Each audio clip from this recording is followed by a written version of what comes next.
April 1st, 2026, Matthew 28, 5-6.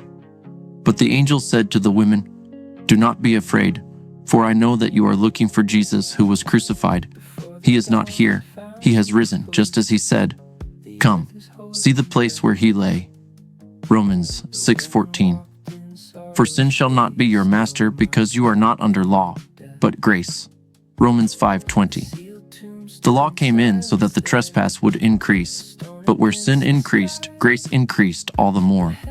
John 8:36. So if the Son sets you free, you will be free indeed. Reflection. The subtle reality that Jesus is done and gone was just taking its fresh stance of permanence.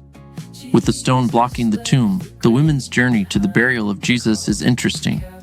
Perhaps they hoped the guards would allow passage for them to adorn him with the burial spices and fragrances, or perhaps they hoped there would be no need. The scene would have looked like a robbery, except for the angel who had been waiting for their arrival. He is not here. The rising of Christ is the epitome of creation. If he does not rise, we have no hope in life or death. If he does not die, we have no hope in life. Jesus is the law, the Torah made from his flesh and his flesh wrapped in the Torah. Christ and the law are the same. Sin does not disappear because Christ has risen. Instead, sin no longer holds us hostage to death. In Christ, who has risen, we too will rise from our death. When God gave the law, he increased the effects of the garden. In Eden, God gave a single command that introduced evil's place within God's ultimate design. Evil existed outside the garden, but through command it was invited to enter.